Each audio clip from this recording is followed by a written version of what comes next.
Սպերջենի աստվածաշնչյան ընթերցանություն ամեն երեկո, նոյեմբերի 6։ Եվ ասեց սա այն ուխտի արյունն է, որ Աստված նրան պատվիրեց ձեզ։ Եբրայեցիս 9-րդ գլուխ 20-րդ խոսք։ Առանձնահատուկ եւ տարօրինակ ուժ կա հենց արյուն անվան մեջ, եւ արյանը նայելը միշտ ազդում է մարդու վրա։ Բարի սիրտը չի կարող հաշտվել այն փաստի հետ, երբ ճնճղուկն առնահոսում է, եւ եթե նա սովոր չէ նման տեսարանին, նա ծածկում է իր սարսափահար երեսը կենդանու նման սպանդի տեսարանից։ Ինչ վերաբերում է մարդու արյանը, ապա այն սրբագործված է։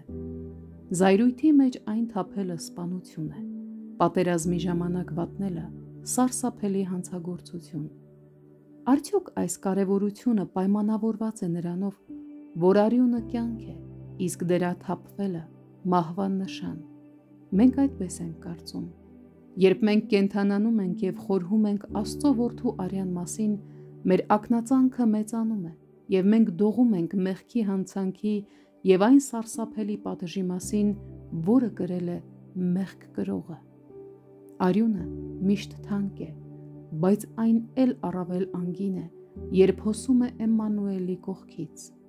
Տեր Հիսուսի արյունը կնքում է շնորհի ուխտը եւ հաստատում այն հավիտյան։ Հին ուխտերը զոհաբերությամբ էին կնքվում,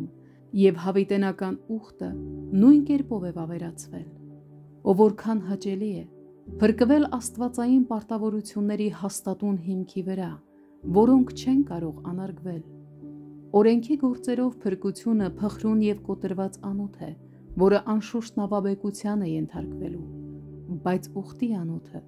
չի վախենում ոչ մի փոթորկից, քանի որ արյունը ապահովում է անարատությունը։ Հիսուսի արյունը վավերացրեց նրա ուխտը։ Կտակն ուժ չունի, քանի դեռ կտակողը չի մահացել։ Այս լույսի ներքո զինվորի նիզակը հավատքի օրհնված գործիք է, քանզի այն ապացուցեց, որ մեր Տերն իսկապես մեռած էր։ Այս հարցում չի կարելի կասկածել, եւ մենք կարող ենք համարձակորեն յուրացնել այն ժառանգությունը, որը նա թողել է իր ժողովրդին։